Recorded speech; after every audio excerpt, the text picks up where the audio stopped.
dernière fois, on a vu dans la première partie sur les signes des temps, les différents jalons que Dieu avait posés le long du temps, les points de repère qui nous permettent de savoir dans quel temps nous sommes, et surtout en particulier ceux qui concernent la fin des temps, qui n'ont pas une indication de temps, on ne peut donc pas les dater, mais qui nous laissent savoir dans quel temps nous sommes, en particulier à la fin, avec cette dernière date, le début du jugement dans le ciel, après laquelle le temps reste élastique.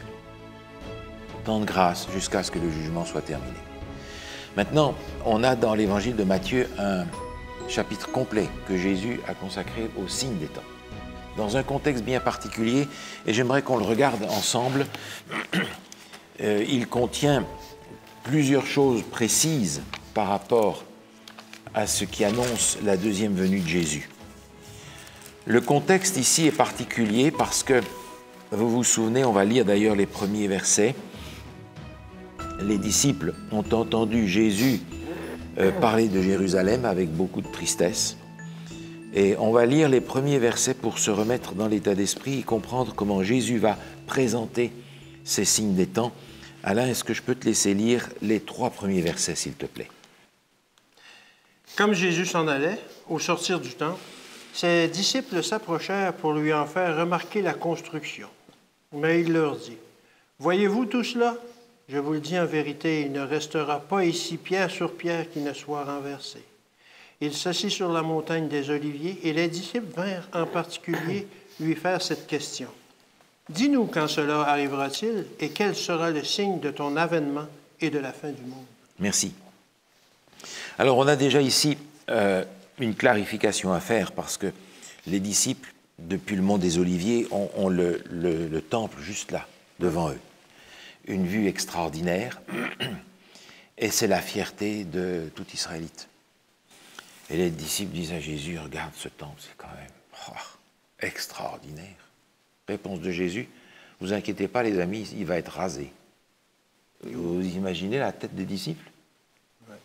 Dans leur esprit, si un jour le temple est rasé, qu'il n'y a pas 2 pierres l'une sur l'autre du temple, ça ne peut être que la fin du monde. Ça ne peut être que ça. Donc dans leur esprit, le temple va rester là jusqu'à ce que Jésus revienne. Mais oui. Ils vont donc associer les 2 choses. Si Jésus dit que le temple va être détruit, ce sera la fin du monde. Dis-nous alors, quels sont les signes qui vont annoncer la fin du monde, c'est-à-dire le moment où le temple va être détruit, parce que c'est grave. Et curieusement, Jésus ne va pas essayer d'expliquer la différence aux disciples.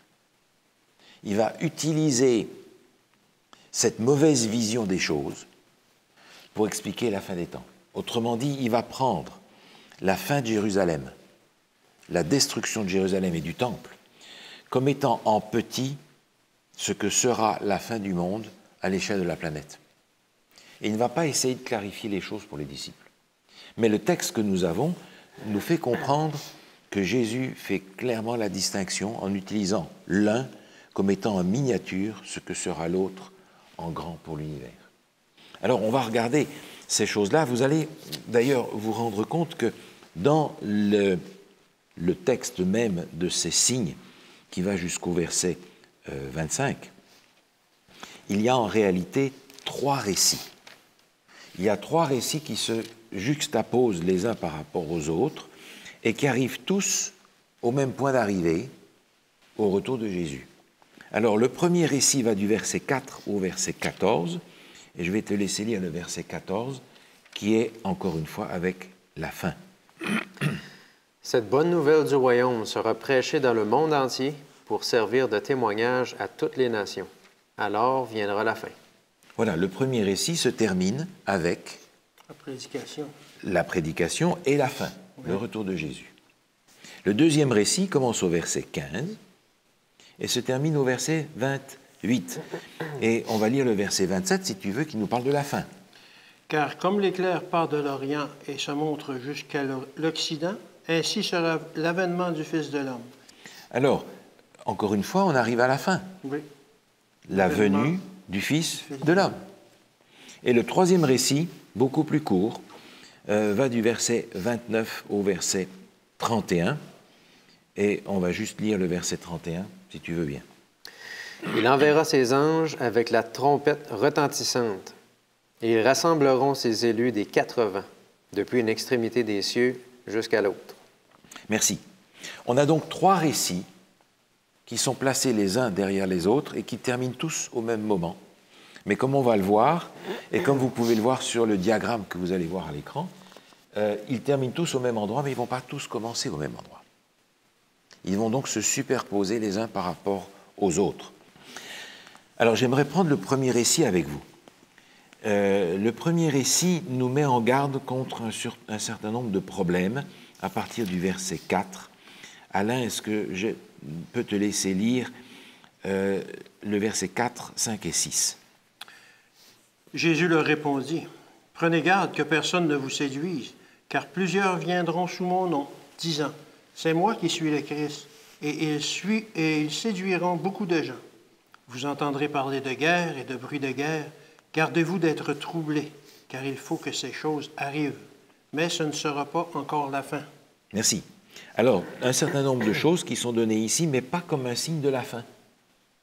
Parce que à partir du moment où Jésus est venu et va remonter au ciel, le peuple hébreu va traverser une période extrêmement difficile, qui avait déjà d'ailleurs commencé avant, mais qui va continuer avec non seulement des guerres, des rébellions et tous les problèmes qu'ils vont avoir avec Rome, jusqu'à ce que Rome détruise Jérusalem, mais on a ici tout un tas de faux Christ, des gens qui vont dire « ouais, c'est moi ».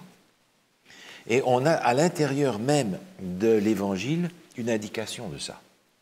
Vous vous souvenez lorsque Jésus passe au tribunal de Pilate, Pilate, pour essayer de se sortir d'affaire, va proposer, comme c'est Pâques, de libérer un prisonnier. Et il va aller chercher le pire, espérant susciter la pitié du peuple pour Jésus. Et il va amener quelqu'un qui s'appelle Barabbas. Bar-Abbas, le fils du Père.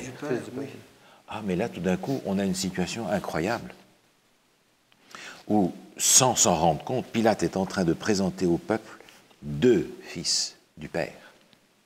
Il y en a un qui est le fils de Dieu, le fils de l'homme, et l'autre qui se prétend être le fils du Père, un libérateur qui a fait la guérilla et qui s'est finalement fait prendre par les Romains. Lui aussi, un libérateur qui se prétendait être le Messie.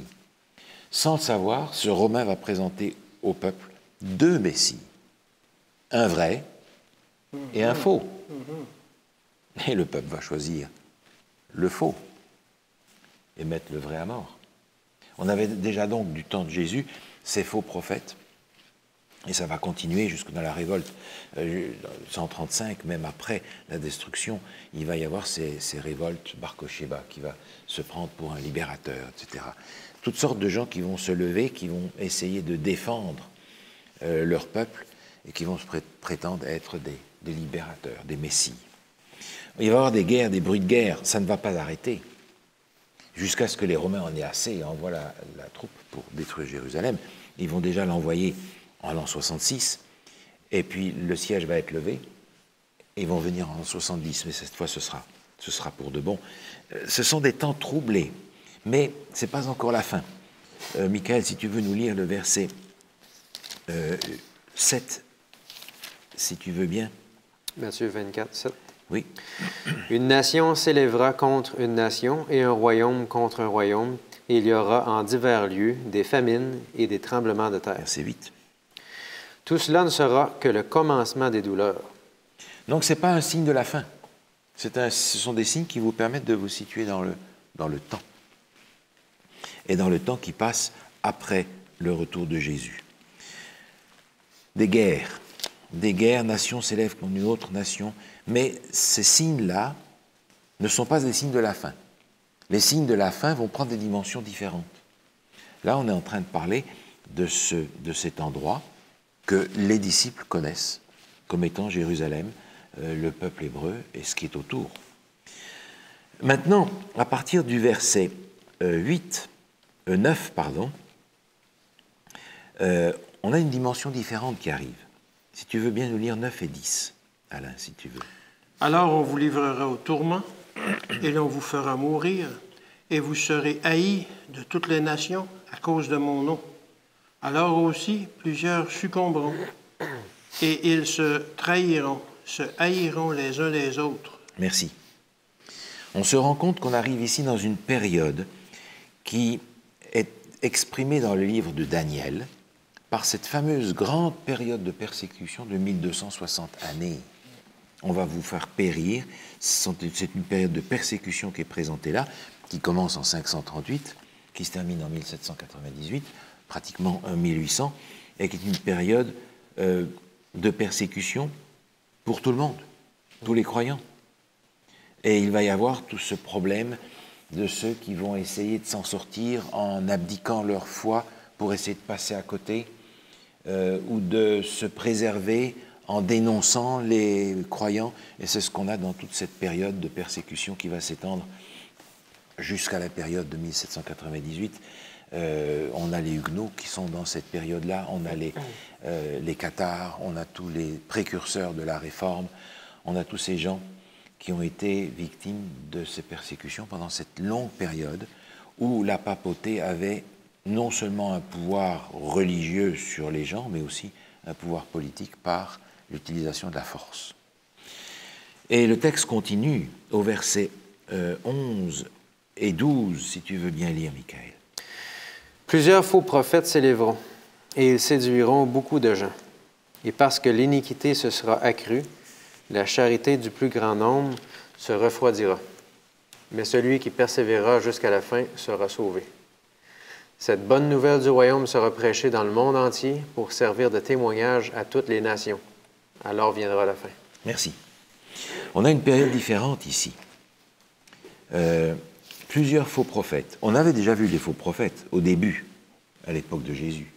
Mais on n'est plus à l'époque de Jésus ici, on est beaucoup plus tard. On est après les années 1800. Et il y a un certain nombre de faux prophètes qui viennent, et la foi qui diminue.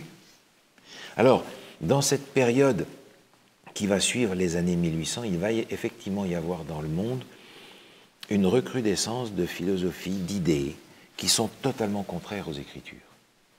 On peut parler de l'évolutionnisme, on peut parler de l'athéisme qui va naître. La Révolution française a donné le coup d'envoi de toutes les autres révolutions athées qui se sont faites dans la suite, dans le monde. On va avoir aussi toute cette idée, ce faux prophétisme, des faux prophètes qui vont donner naissance à des mouvements religieux. On va aussi avoir des mouvements religieux qui vont renoncer complètement à l'identité de Jésus, l'arianisme, qui rejette la divinité, le docétisme, qui rejette la divinité, qui rejette l'humanité. On va rejeter tout ce qui concerne l'identité de Jésus, une remise en question de la Trinité, tous ces éléments qui interviennent dans un temps de remue-ménage religieux et qui est en même temps la fin d'une période de réveil. On comprend par conséquent que dans cette fin de période de réveil, Dieu veut susciter l'attention du monde sur la parole de Dieu, et l'ennemi, lui, veut faire le contraire.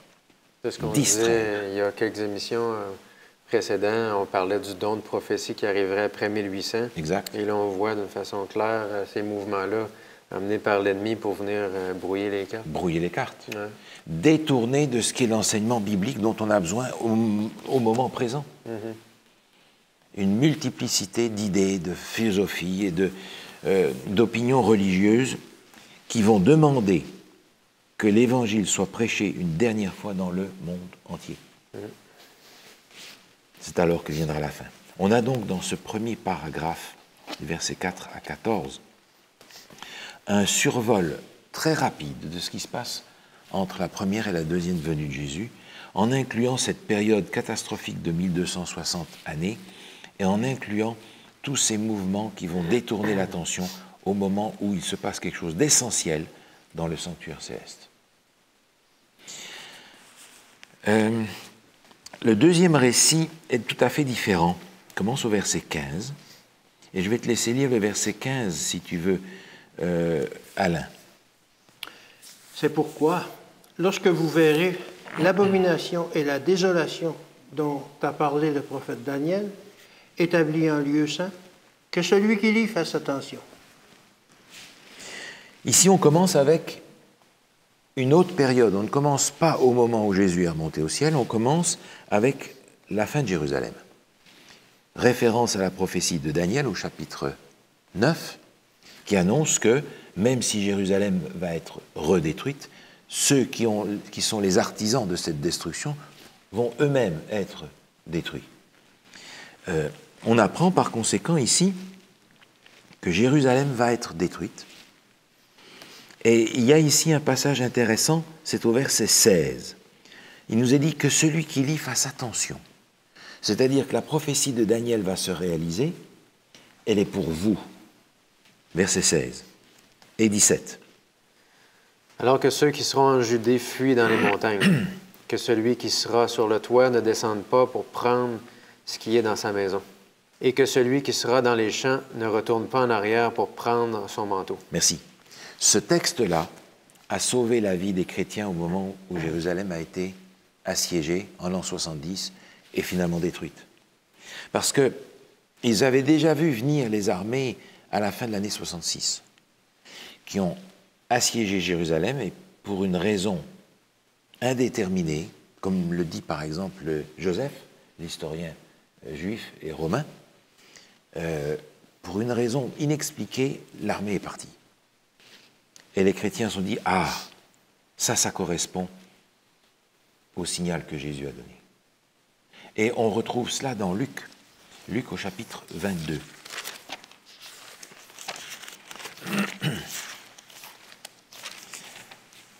Luc, on retrouve ça dans Luc au chapitre 21. Alain, si tu veux bien lire le verset 20 et 21. Lorsque vous verrez Jérusalem investie par des armées, sachez alors que sa désolation est proche. Alors que ceux qui sont en Judée fuient dans les montagnes, et que ceux qui seront au milieu de Jérusalem en sortent, et que ceux qui seront dans les champs n'entrent pas dans la ville. Merci. Donc Jésus avait donné cette explication en disant, quand vous allez voir la ville assiégée, sortez de là. C'est la fin qui est proche. Et c'est ce qu'ils ont fait. Je reviens à Matthieu 24, où les mêmes indications sont données. Et Jésus avait dit aux gens, sortez de là. Et effectivement, les chrétiens sont partis, sont quittés, ils sont partis dans le nord du pays, de sorte que lorsque Titus est venu pour détruire la ville, aucun chrétien n'était dans la ville et aucun chrétien n'a péri à ce moment-là. L'histoire continue, parce que après cette période de détresse qui est celle de la destruction de Jérusalem, où Jésus dit de sortir, l'histoire continue. C'est le verset 21 et 22, si tu veux lire, Alain. Car alors, la détresse sera si grande qu'il n'y en a point eu de pareil depuis le commencement du monde jusqu'à présent, et qu'il n'y en aura jamais. Et si ces jours n'étaient abrégés, personne ne serait sauvé. Sur le diagramme, on voit que cette période extraordinairement catastrophique correspond, encore une fois, à cette prophétie de 1260 années de destruction systématique de la vérité et de ceux qui la prêchent pendant des siècles. Une période terrible, une période de détresse, telle qu'il n'y en a point eu jusque-là. Et on nous dit que si Dieu n'intervenait pas, la vérité serait détruite. Donc on a encore ici, comme dans le schéma que l'on voit sur le diagramme par rapport au premier récit, la même période de 1260 années à laquelle il est fait allusion ici. Mais après cette période-là, le texte continue et nous dit versets 23 à 26. Si tu veux bien nous lire ça. Si quelqu'un vous dit alors, le Christ est ici, ou il est là, ne le croyez pas, car il s'élèvera de faux Christ et de faux prophètes. Ils feront de grands prodiges et des miracles au point de séduire, s'il était possible, même les élus. Voici, je vous l'ai annoncé d'avance. Si donc on vous dit, voici, il est dans le désert, N'y allez pas. Voici, il est dans les chambres. Ne le croyez pas. Merci. OK. Ces 2 ou 3 versets ici nous rappellent ce qu'on a déjà vu dans la première partie, dans le premier récit, où on apprend qu'à la fin, il va y avoir des faux prophètes et des faux Christ. Même période, à la fin cette fois-ci. Et c'est clairement en rapport avec la deuxième venue de Jésus, parce qu'il dit, le Christ est ici, il est venu, il est là, ne le croyez pas. Il est venu dans les déserts, il est venu dans les chambres, il est un moine quelque part caché. Non.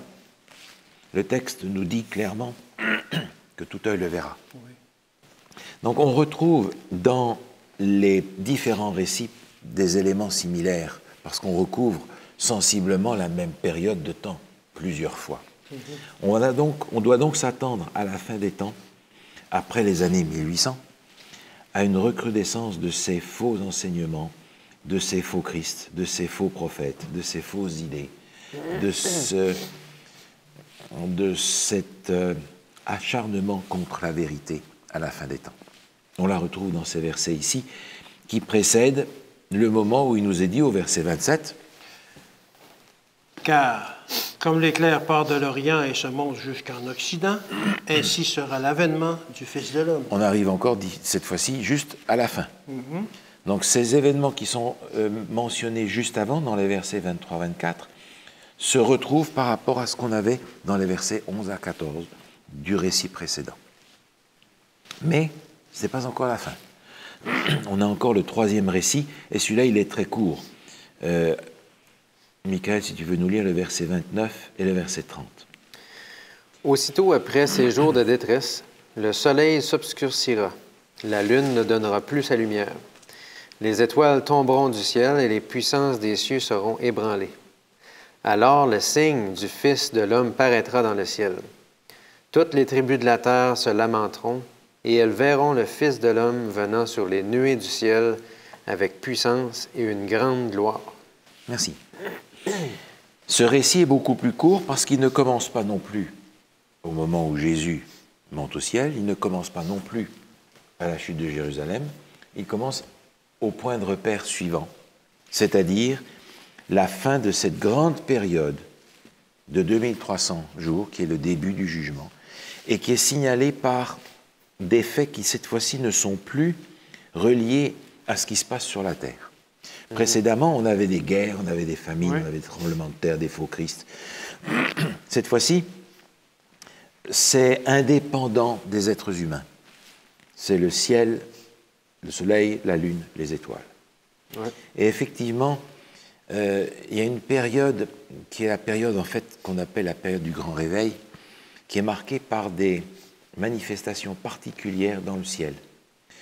Comme si Dieu était en train de dire « Arrêtez de vous concentrer sur ce qui se passe sur la terre, c'est maintenant au ciel que ça se passe.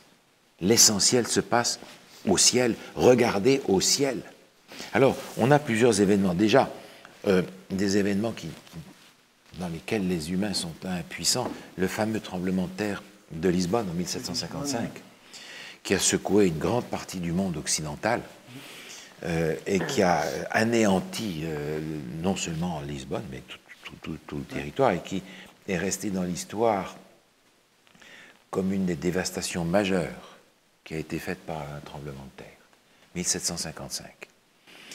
On a cette période de réveil qui court de 1750 jusqu'à 1850 et qui va contenir ces éléments-là. Un peu plus tard, en 1780, on a le fameux jour obscur qui va être observé dans toute l'Amérique de l'Ouest et aussi dans certains endroits d'Europe de l'Ouest. Un jour où, tout d'un coup, il fait noir. Pas à cause du mauvais temps, pas à cause d'une éclipse, mais il fait noir. Pas à cause de l'heure. Pas à cause de l'heure. Il fait noir. Les animaux rentrent dans leur étable parce que pour eux, ça y est, c'est fini, c'est la nuit, en plein milieu de la journée. Les gens doivent allumer parce qu'il fait noir, noir complètement obscur. Et lorsque c'est le moment que le soleil se couche, la lune se lève, rouge comme du sang. Alors ces signes-là ont frappé ses contemporains. Ce sont des événements qui ont été rapportés dans dans les journaux de l'époque, parce que le lien a été fait évidemment entre le discours de Jésus et ce que les gens étaient en train de voir sous leurs yeux. Plus tard, en 1833, il y a eu cette fameuse chute d'étoiles, et qui a été particulièrement impressionnante parce que un prédicateur de réveil avait commencé sa prédication quelques années plus tôt, en 1830. William Miller, qui annonçait le retour de Jésus. Il avait commis l'erreur de fixer une date, mais il annonçait le retour de Jésus, et il parlait des signes des temps. Et 3 ans après qu'il ait commencé à prêcher le retour de Jésus, il y a cette fameuse chute d'étoiles. Alors non pas 2 ou 3 étoiles filantes, mais pendant des heures, des étoiles qui tombaient de partout. Une chute d'étoiles énorme pendant des heures. Et ça a frappé évidemment l'imagination de beaucoup de gens parce qu'ils se sont dit, mais on entend d'un côté la prédication du proche retour de Jésus et les signes sont là sous nos yeux. Donc ils ont mis les morceaux ensemble et ont compris que c'était effectivement des signes que le retour de Jésus approche. Des signes dans le ciel. Et ces signes-là se développent comme une annonce de la venue du Fils de l'homme. Verset 30. Le récit numéro 3, par conséquent, est extrêmement court et se concentre sur cette période dont on a déjà parlé dans la première partie, qui suit le début du jugement. Le jugement a commencé justement en 1844. Période de jugement, période de grâce, période où il faut se tourner vers ce qui se passe dans le ciel, parce que l'action, pour l'instant, est dans le lieu très saint du sanctuaire céleste. C'est là qu'il faut regarder. Oubliez la reconstruction d'un 3e temple à Jérusalem. Non, c'est pas là qu'il est le temple. Il est dans le ciel maintenant. Et c'est là que ça se passe. Donc ce 3e récit va être très court et se terminer par Jésus qui revient et un texte qui est peut-être incompréhensible dans un sens où il nous est dit toutes les tribus de la terre se lamenteront en voyant venir le Fils de l'homme. Je comprends de cela que Jésus avait annoncé dans Luc 18, on avait parlé la dernière fois, trouvera-t-il la foi sur la terre, le Fils de l'homme, quand il va venir? Réponse, non. Trouvera pas la foi sur la terre.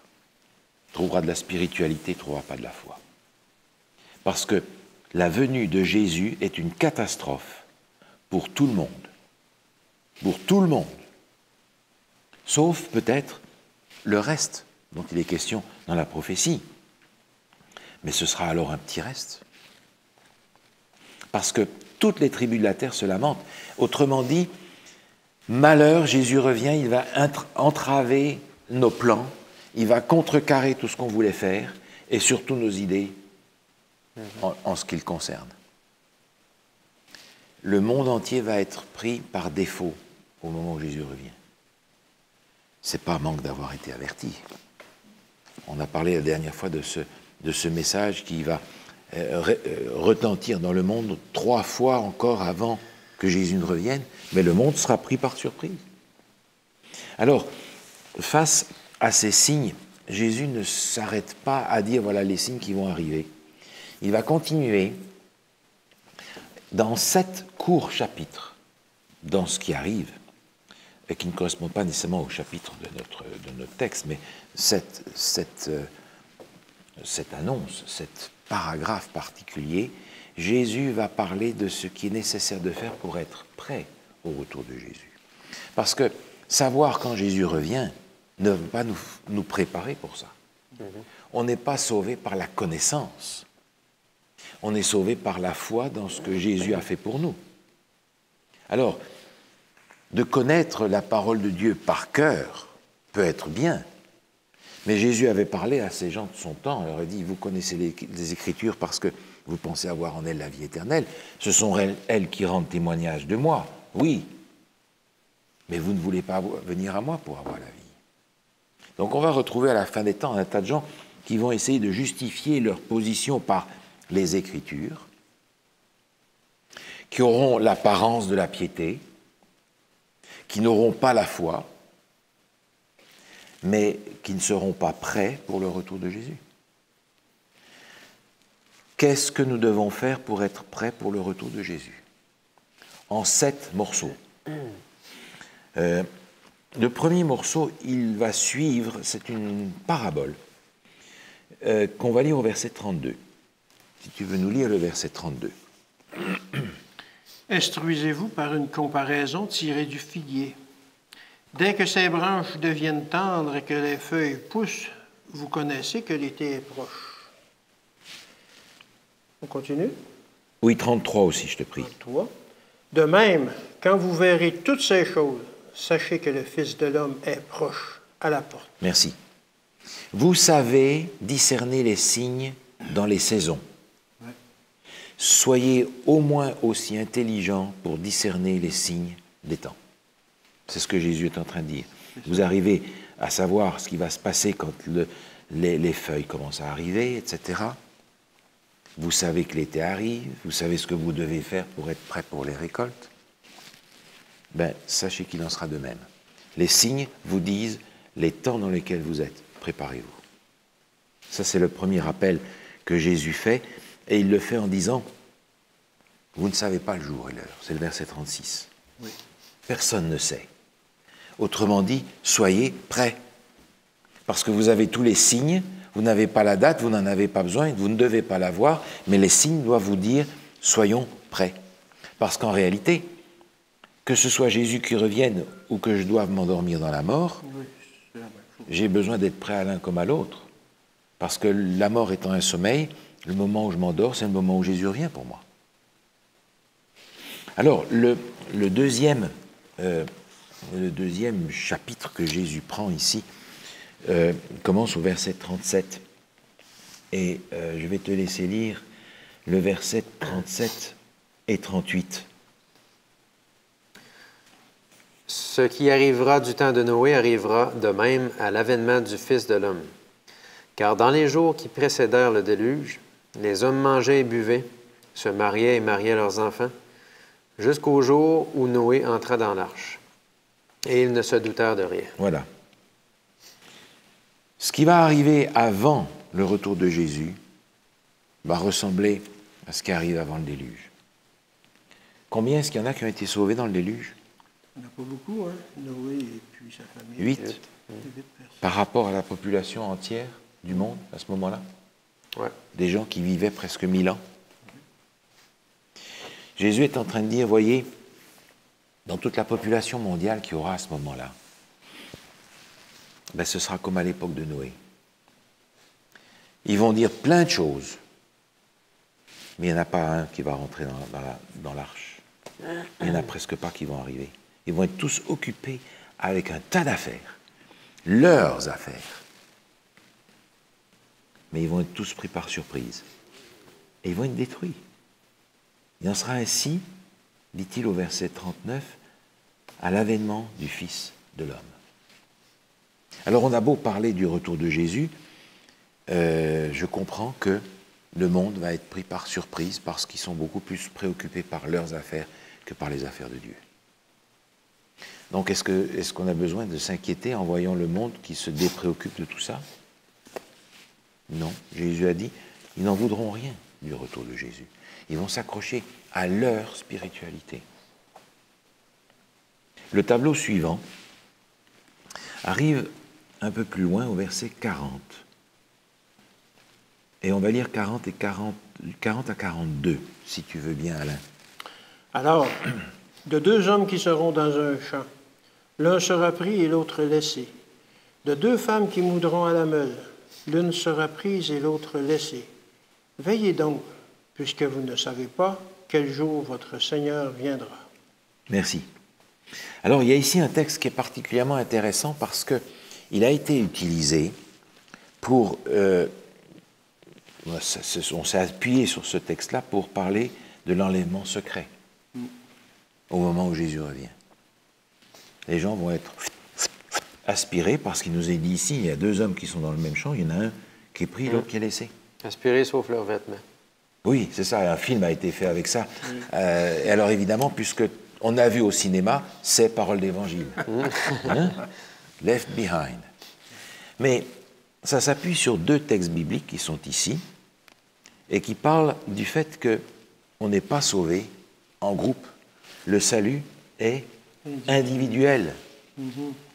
C'est pas parce que mon père est croyant que je vais être sauvé. C'est pas parce que ma femme est croyante que je vais être sauvé.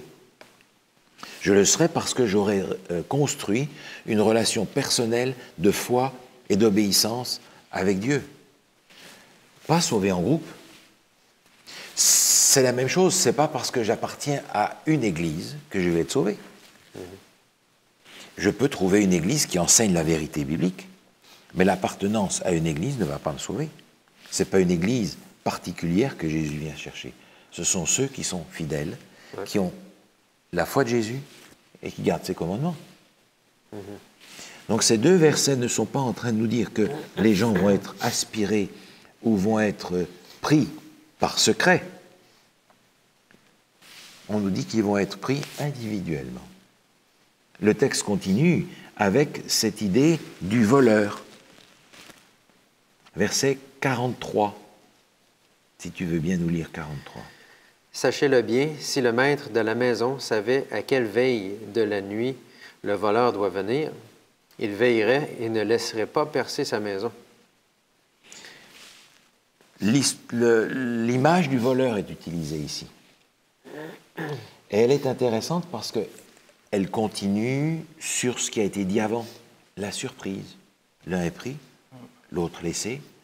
Jésus vient, personne s'y attend.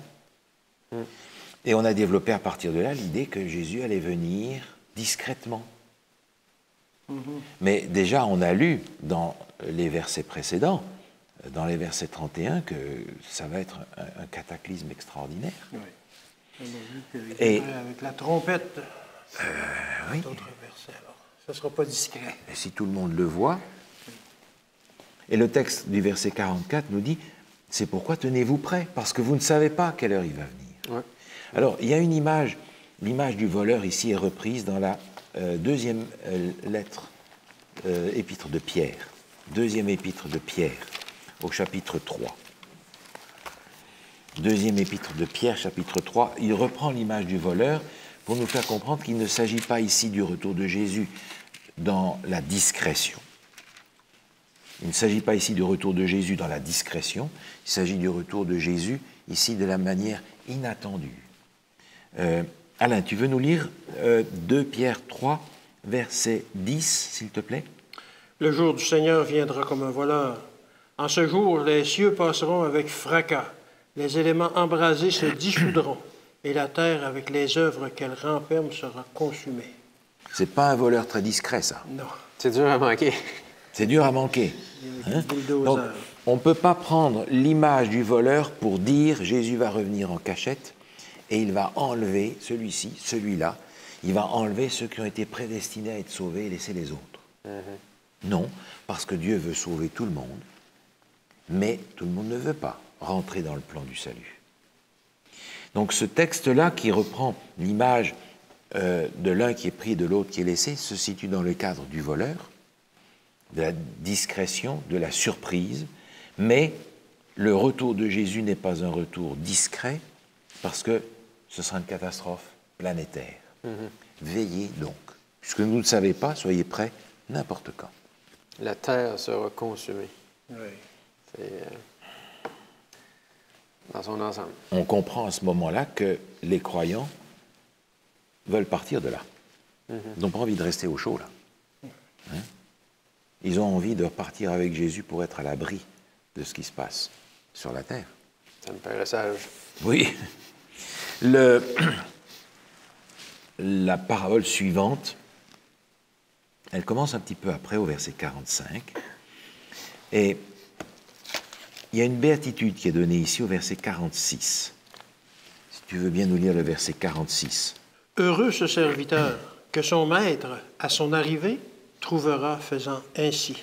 Le maître vient et il trouve son serviteur prêt pour son retour. Par contre, il va parler de serviteurs qui disent, dans le verset 48, « Mon maître tarde à venir. » Et parce que ce serviteur dit « Mon maître ne vient pas quand je pensais qu'il devait venir », alors le texte dit « Il va battre ses compagnons, manger, boire avec les ivrognes. » On a là deux sortes de serviteurs. Le serviteur qui est prêt parce qu'il se prépare, Et le serviteur qui dit, Jésus n'est pas revenu quand je pensais, laisse faire. Et il commence à persécuter ses compagnons et à vivre comme le monde. Il n'est pas prêt celui-là. De cette façon-là, Jésus est en train de dire, au verset 51, ce serviteur-là, il le mettra en pièces, il lui donnera sa part avec les hypocrites. C'est là qu'il y aura des pleurs et des grincements de dents. Si un serviteur n'est pas prêt, il est perdu. C'est ce que dit Jésus. Ce qu'on peut comprendre là-dedans, mon maître tarde à venir, donc peut-être que son maître, on parle de Jésus, hein, c'est un chrétien. Oui. Et il dit, il se met à battre ses compagnons. C'est comme s'il se retourne contre ses propres frères et sœurs et à discréditer finalement ce qui a toujours été annoncé, le retour de Jésus. On entend qu'il y a des gens qui vont abandonner le mouvement et se rebeller contre ça. Oui. Ouais. Il y a un changement de priorité ici. On est centré sur le retour de Jésus, la proclamation de la vérité biblique, la préparation pour le retour de Jésus. Et tout d'un coup, parce que dans l'esprit de certains, Jésus n'est pas revenu quand il fallait, alors leur priorité est différente. Ils vont reprendre leurs préoccupations par rapport à ce qui est terrestre, manger, boire, leurs propriétés, leurs affaires, et commencer à créer des misères à ceux qui, eux, sont restés sur leurs priorités.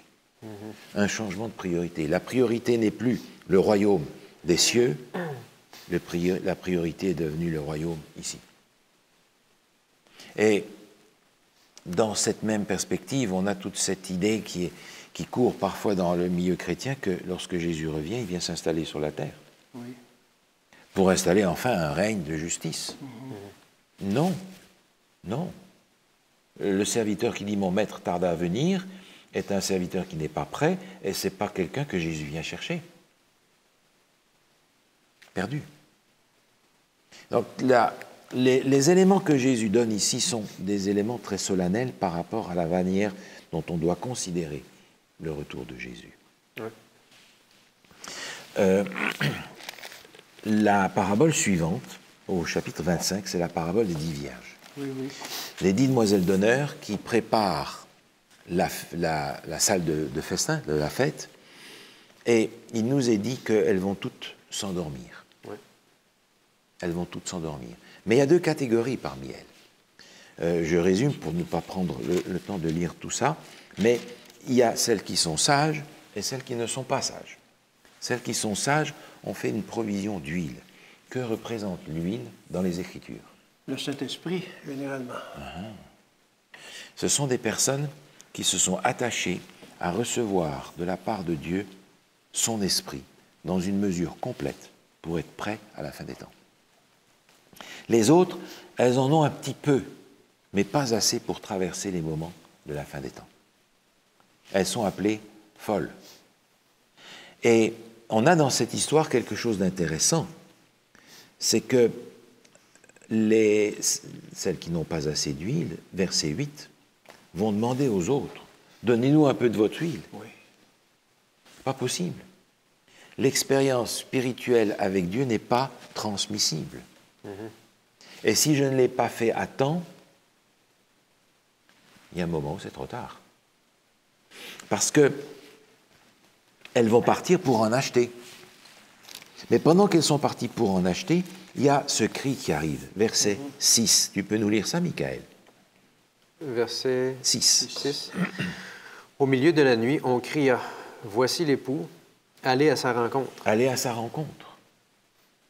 Et on comprend que ici, il ne s'agit pas directement du retour de Jésus, parce que l'époux vient dans la salle des fêtes, et pendant ce temps-là, les vierges folles ont eu le temps d'aller acheter de l'huile, semble-t-il. Je ne sais pas quelle huile elles ont pu trouver, mais quand elles reviennent, l'huile qu'elles ont ne leur sert à rien, parce que l'époux va dire « je ne vous connais pas ». Versets 11 et 12, si tu veux nous lire ça. Plus tard, les autres vierges vinrent et dirent « Seigneur, Seigneur, ouvre-nous » Mais il répondit « Je vous le dis en vérité, je ne vous connais pas. » Merci. Ce cri qui est donc lancé au milieu de la nuit, qui dit « L'époux vient aller à sa rencontre », correspond au moment où les vierges sages sont scellées et où les vierges folles sont rejetées.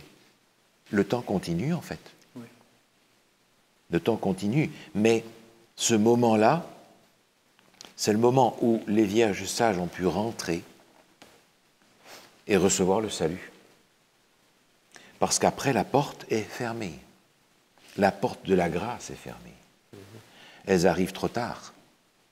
Quel esprit est-ce qu'elles ont été cherchées? Quelle huile elles ont été achetées?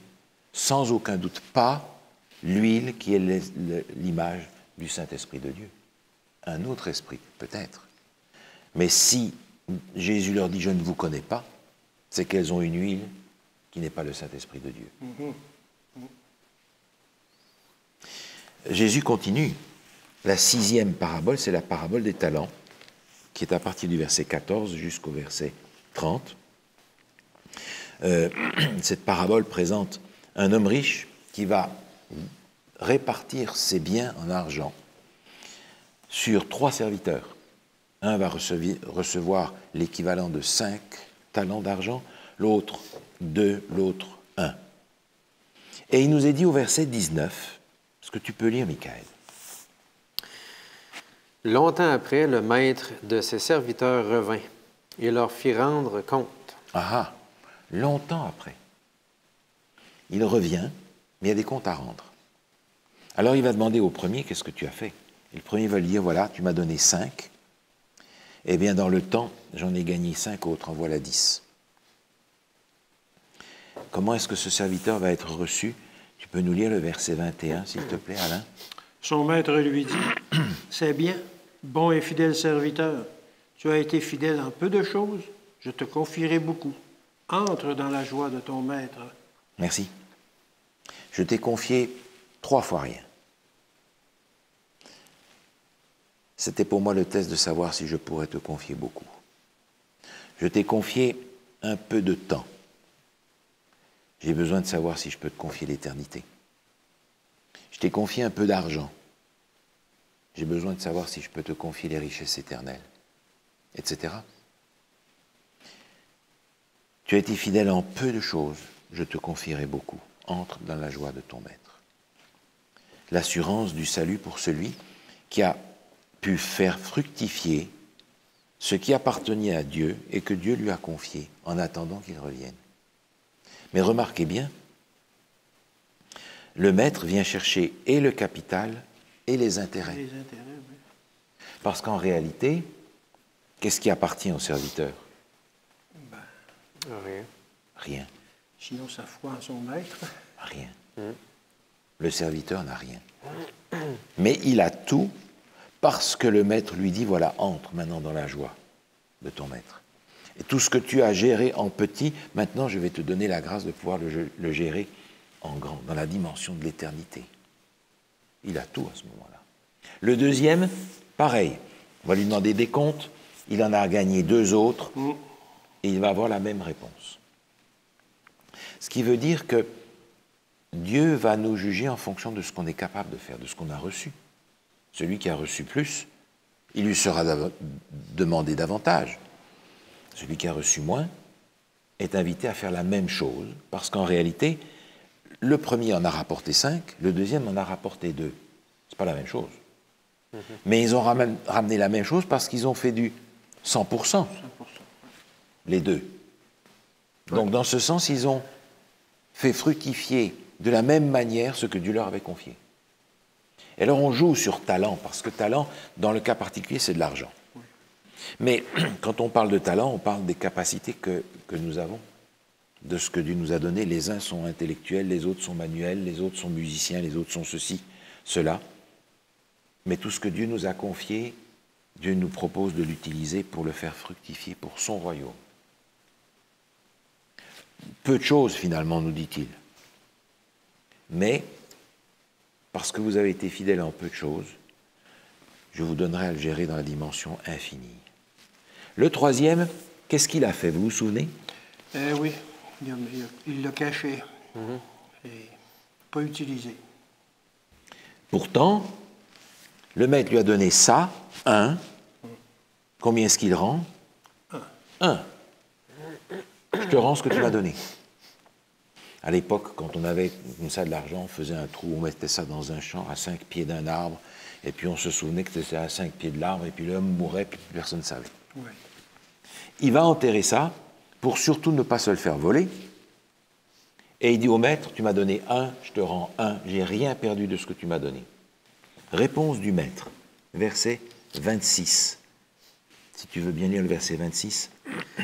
Son maître lui répondit, « Serviteur méchant et paresseux, tu savais que je moissonne où je n'ai pas semé, et que j'amasse où je n'ai pas vanné. 27 aussi. Il te fallait donc remettre mon argent au banquier, et à mon retour, j'aurais retiré ce qui est à moi avec un intérêt. » Ce qui est à moi avec un intérêt. Là encore, le maître dit, capital et intérêt, c'est à moi. Tu n'as rien. Tu as juste une responsabilité de gérant de ce que je t'ai confié. Et c'est ce que nous sommes. Mais celui qui n'a pas fait fructifier ce que Dieu lui a donné, qu'est-ce qui lui arrive? Verset 30. Et le serviteur inutile, jetez-le dans les ténèbres du dehors, où il y aura des pleurs et des grincements dedans. Perdu. C'est dire à quel point la responsabilité que Dieu nous donne est importante. Nous sommes propriétaires de rien. On l'avait vu en parlant de la gestion chrétienne de la vie. Tout nous est prêté pour l'utiliser à la gloire de Dieu. Alors, c'est une manière de se préparer au retour de Jésus. Comment est-ce que j'utilise les ressources que Dieu m'a données? Le temps, l'influence, les moyens matériels, peu importe. Comment est-ce que je gère ces choses-là? Pour moi, pour ma gloire à moi, ou pour le service de Dieu? C'est une parabole très solennelle parce que c'est une question de vie ou de mort dans cette histoire. Éternel. De sauver ou de perdu. Et toutes ces histoires que Jésus accumule les unes sur les autres pour nous expliquer en 7 chapitres, si vous voulez, comment nous préparer, aboutissent tous à la même chose. Sauver ou perdu.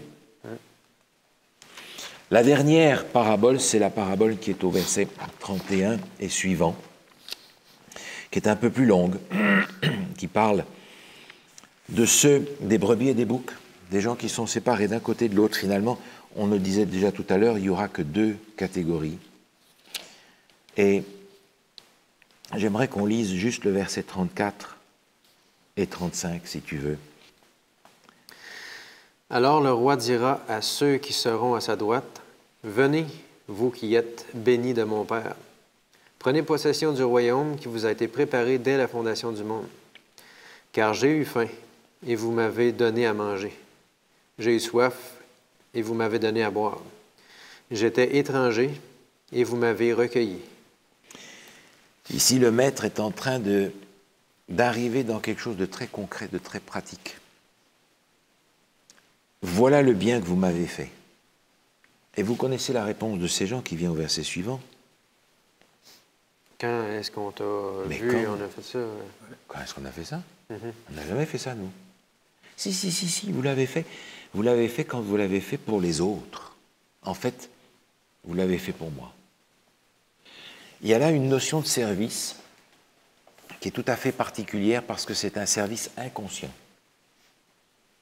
Ce ne sont pas des gens qui disent « Ah, on va faire ça pour Jésus ». Ce sont des gens qui ont été transformés et pour qui le service est une deuxième nature. Le service, c'est ce qu'ils sont. Parce qu'après, ça va dans l'autre sens. Ceux qui sont rejetés, ils vont dire « Mais quand est-ce qu'on n'a pas fait ça pour toi? On a fait ça pour toi. Non, vous ne l'avez pas fait parce que vous ne l'avez pas servi les autres avec ce que je vous avais donné. » Et c'est là encore une question de sauver ou de perdu. Parce que le texte nous dit ensuite, « Retirez-vous de moi, verset 41, maudit, allez dans le feu éternel qui a été préparé pour le diable et pour ses anges. » Entendez le feu éternel, quand il a fini de brûler tout le monde, il s'arrête. Mais on a encore une fois ici une question sauvée ou perdue. qui est une manière de dire à quel point la traduction dans la pratique de ma vie chrétienne est essentielle à mon salut. Je ne peux pas être un chrétien théorique. Je suis un chrétien quand je suis transformé à l'image de mon Sauveur. Je ne sais pas si vous réalisez l'ampleur de ce programme-là. C'est immense. C'est immense. Et je comprends, Jésus explique ces choses pour essayer de faire comprendre à quel point il va être essentiel de se centrer plus sur la préparation au retour de Jésus que sur l'analyse de tous les éléments du temps pour savoir si c'est ça la réalisation de la prophétie ou ça. Les temps, vous comprendrez quand ce sera venu. Le temps, à quoi ça correspond. Vous le saurez. Mais en attendant, veillez, préparez-vous, tenez-vous prêts, car le Fils de l'homme viendra à l'heure où vous n'y pensez pas.